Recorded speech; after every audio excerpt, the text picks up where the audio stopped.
Islam. We are the puritanical Islamists. The foreigners have invaded our country. We protect our country. And in the meantime, we will pay by the end of the month $50. Join us. So he went as well. And he joined. That shows that the bulk of the fighting force of this terrorist group, they are not there for ideological reasons. They are there for economic reasons, like Abdi, I'm telling you now. They are there for a revenge reason, because major clan has pushed away from their territory, or has looted their property, or has killed their own kinsman, so they are angry, they want to take revenge, and they say, we'll give you that opportunity, come and join us. So these boys, they went there. Why I'm telling this story? 70% of the population in Somalia today are youth. So you can understand the magnitude of the challenge that we have in Somalia, when 70% of the people are young boys and girls of that age cohort, which never went to school, many of them. This is the Somalia that I was elected as a president in 2012. With the state coffers having less than $60 million, what can you do now? However, because it was me who opted to come and compete and ask the Somali people to give me the opportunity to lead the country. So knowing all this background, because I never went outside Somalia throughout, I was there. I was there as a teacher before the state collapse, and after the state collapse, I was there as a researcher, I was there as a civil society activist, and I was there as, again, the same education officer for the United Nations Children Fund, UNICEF, for good time, and traveling all over Somalia and seeing the people. The scenario I was explaining now, a lot of it was there everywhere in Somalia. So with knowing all this, I again decided to go and try to fix this problem. And the problem basically is the problem of lack of state, lack of functioning state institutions, institutions that are neutral, institutions that equally serve all the Somali people, not a particular group or particular area, but all. And above all, the challenge is how can we make the people convince, believe, accept that this is yours, your state. How can you make convincing an old mother who is there, or a grandmother, who knows that Ali, Muhammad, whatever, who was the militia of yesterday, today is the policeman who is protecting you. This is the reality in place. From there, we started in a place where the needs are, the list of the needs too long. And all these too long items in that list, all of them are priority. If you ask the people what's your priority, everybody will tell you something. I need security, I need clean water, I need economic empowerment, I need education, I need health, I need, everything is priority in that context. And everything is short term, we need it now. Not to plan and say, we will have this after 10 years. The people say, we need it now. The state revenue, as I said, was less than $60 million, and there are more than 100 clans or tribes who are competing, each of them, to get the presidency by themselves. Because of much of the country thinks that half or more than half of our country has been taken away by our neighbors, Ethiopia. So this is another story completely, starting from the beginning of the 19th century. The history, if you read the scramble to Africa, the partition of Africa in Berlin Conference in 1884, where Africa has been divided into zones of influence. Somalia was unfortunate, it has been divided under the influence of different colonial powers.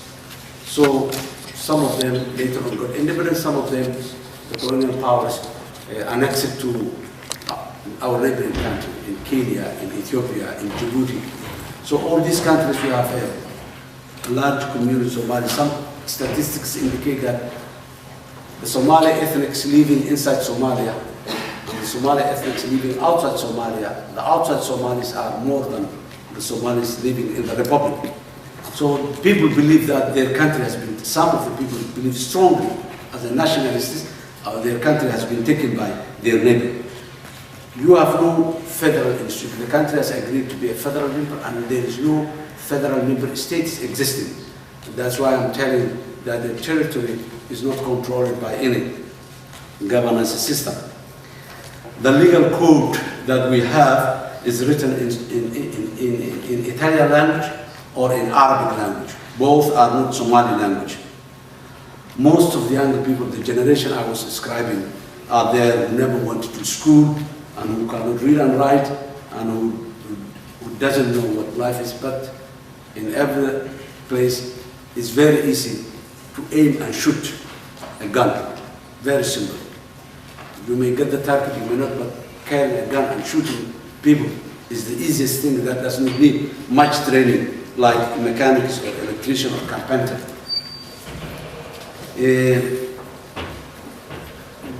Most of the country is controlled by this terrorist group, is well weaponized and armed. The international community finally has funds spent in Somalia, but they don't want to actually come to Somalia. There's a lot of international organizations that are there to support Somalia, but they are not there in Somalia. They are in Nairobi, Kenya, a 3-hour flight to Mogadishu.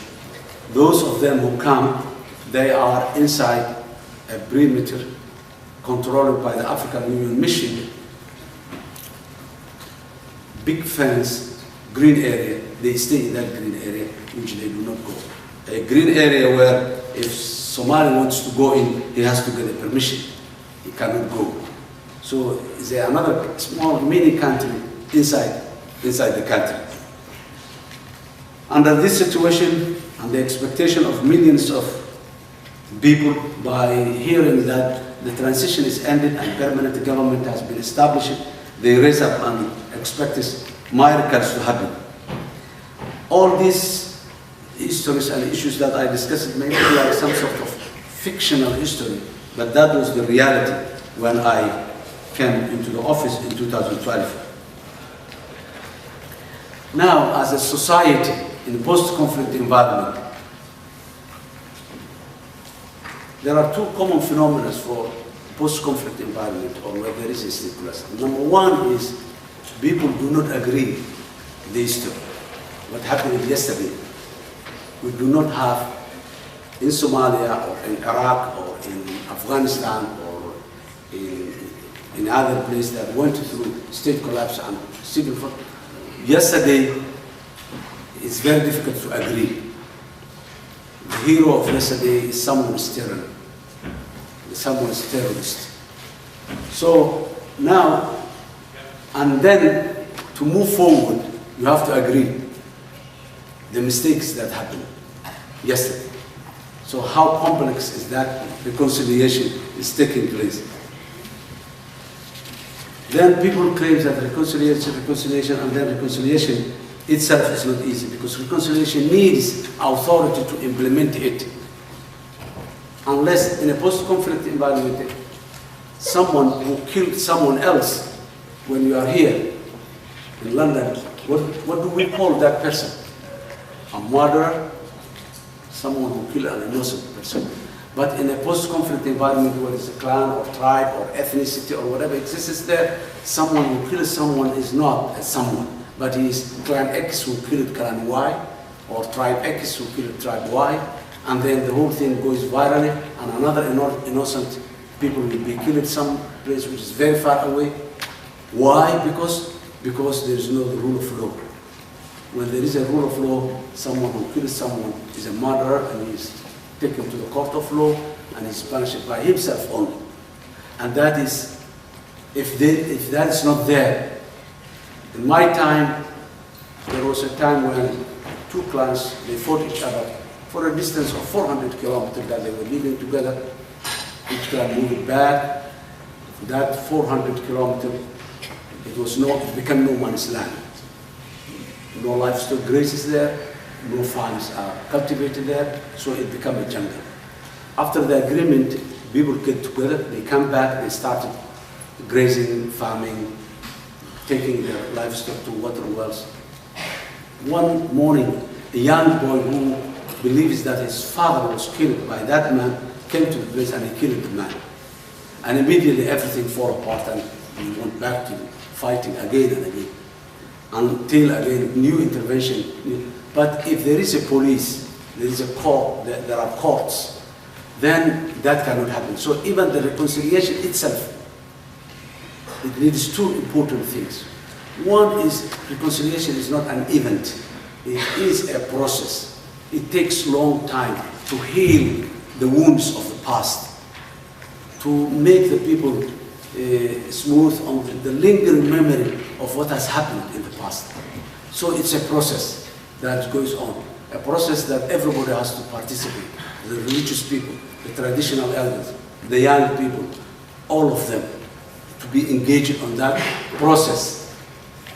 And you know, when process takes a long time, there are chances are there, external factors interfere here and there, unexpected things happen here and there. So it's a very delicate process, the reconciliation to go. But when there is authority that protects the process from any other external forces that try to move it here and there, so it has to be a process, long term, continuous work, not an event that we get together and we stay together for 1 week and then we leave and then we say, oh, everything is done, we're reconciling, we agree. No, it's not like that.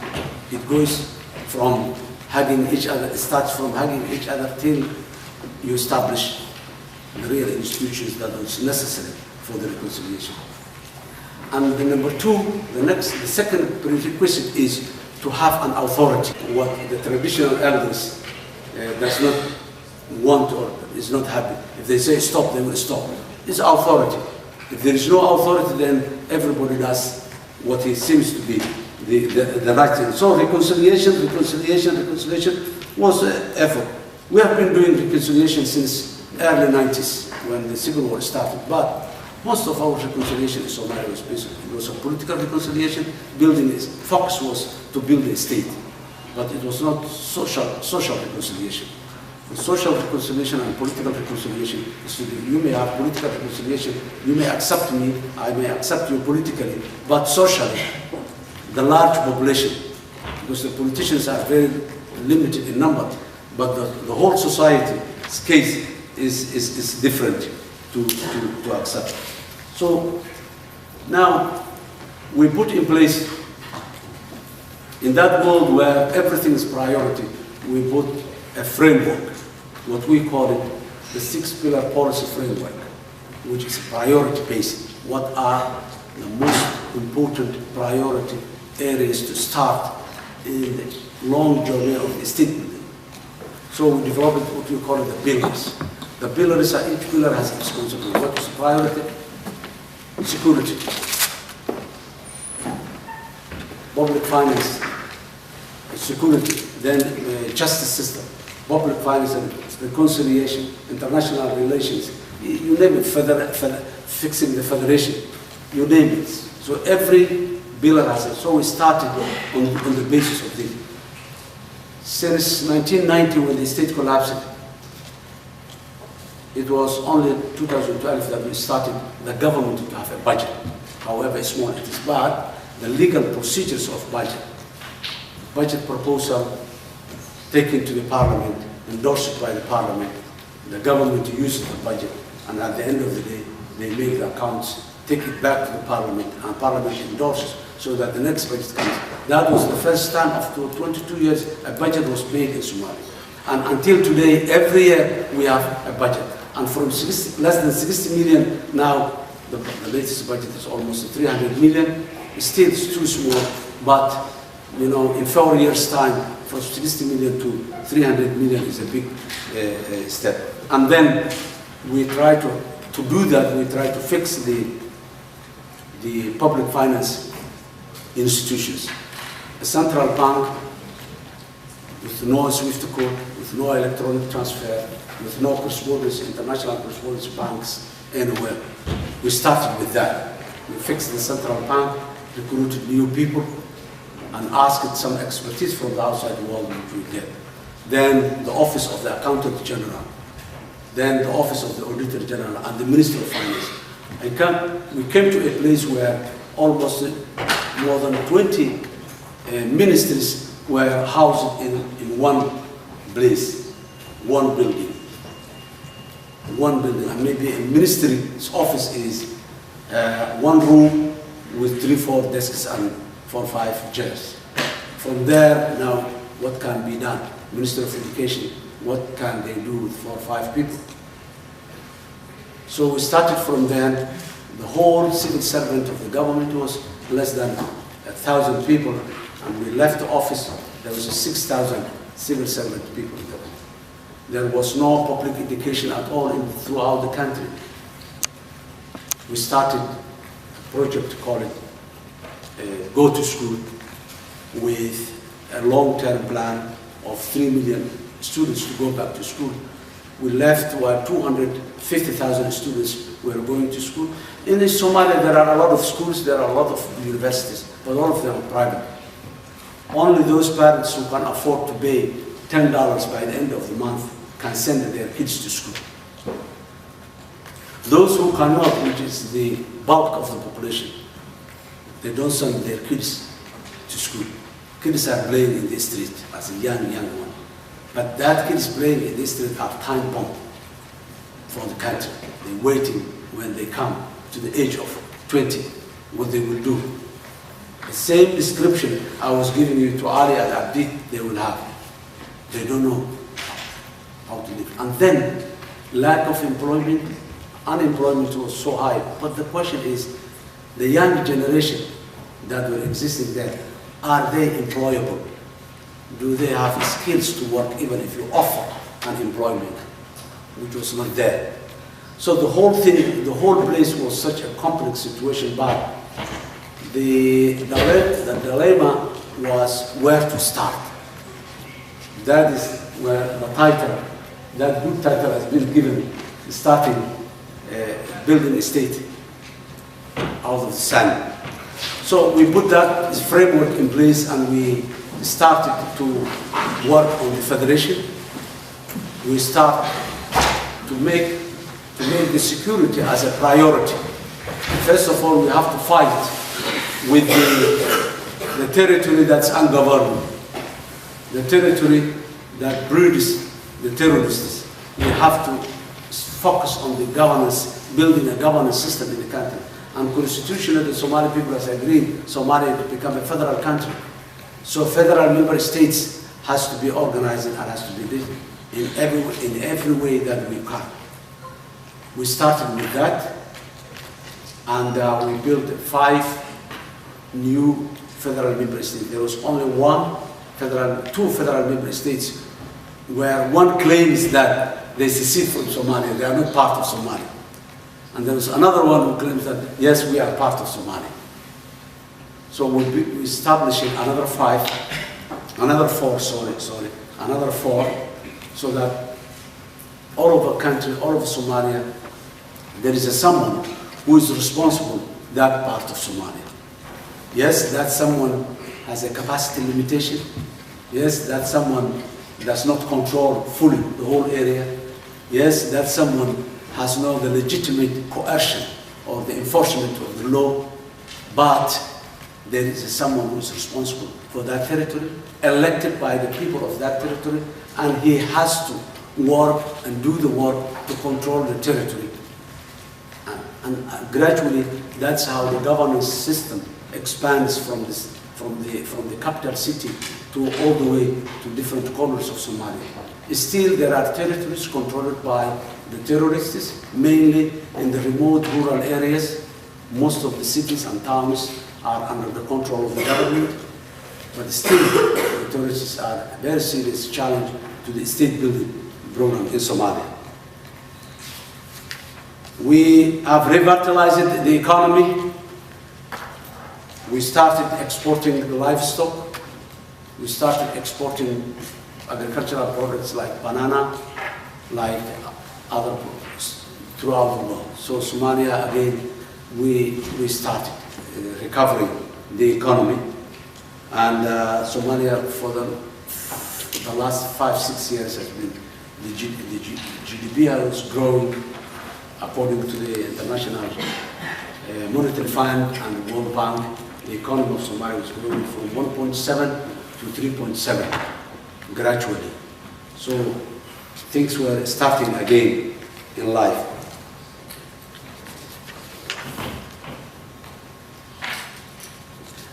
Now, this is the country where no country in the world that has got experience state collapse or civil war has come back by its own without any support. Almost every country that went into a state collapse was supported by the international community as a multilateral or as a bilateral. When Sierra Leone was problem, the United Kingdom was leading the recovery of Sierra Leone, security, and then later on the state building and all this. When Cambodia was in a difficult situation, France was there, in many other parts, the United Nations. So Somalia is not exceptional, but it was unique because it's the longest state collapse that exists in history. So it's unique. So the international community was there. And they tried to fix the Somali problem as early as 1992, 93, after 3 years of collapse. But that was a missed opportunity. We Somalis, we didn't benefit that opportunity. We missed that. There's a couple of other missed opportunities that happened because the energy of the civil war, still there are a lot of people who were enthusiastic to fight. But today it's not there. Today we have only this terrorist group, normal, ordinary Somali clans, sub-clans, society in large, they don't want to fight in a civil war. So the international community was engaged mainly in the humanitarian sector, providing the humanitarian support and supplies to different parts of Somalia by using the international NGOs, local NGOs. In 2013, we asked the international community to change that approach. Somalia needs reconstruction. Somalia needs very serious engagement of state building, state institutions, economic recovery, social, we need this thing. And then there was an international conference in Brussels organized by the European Union, and a $3 billion was pledged. $3 billion was pledged for Somalia as a reconstruction fund, not the humanitarian, and it was all a grant, not a loan or anything, because Somalia cannot take loan because of the problems that we went through for a long time. Now, this was very clear. We have an agreement with the international partners that this money and funds is for reconstruction of the country and the development, not humanitarian. The humanitarian will continue as it was. What we agreed is that that fund should be gradually put into the government system so that the government improves the social service delivery to the people. That is what has been agreed. In reality, it didn't happen like that. In reality, it didn't happen like that. That money never went into the government system. That money, first of all, it was pledged. It never came as the amount that was pledged. And that was not unique for Somalia.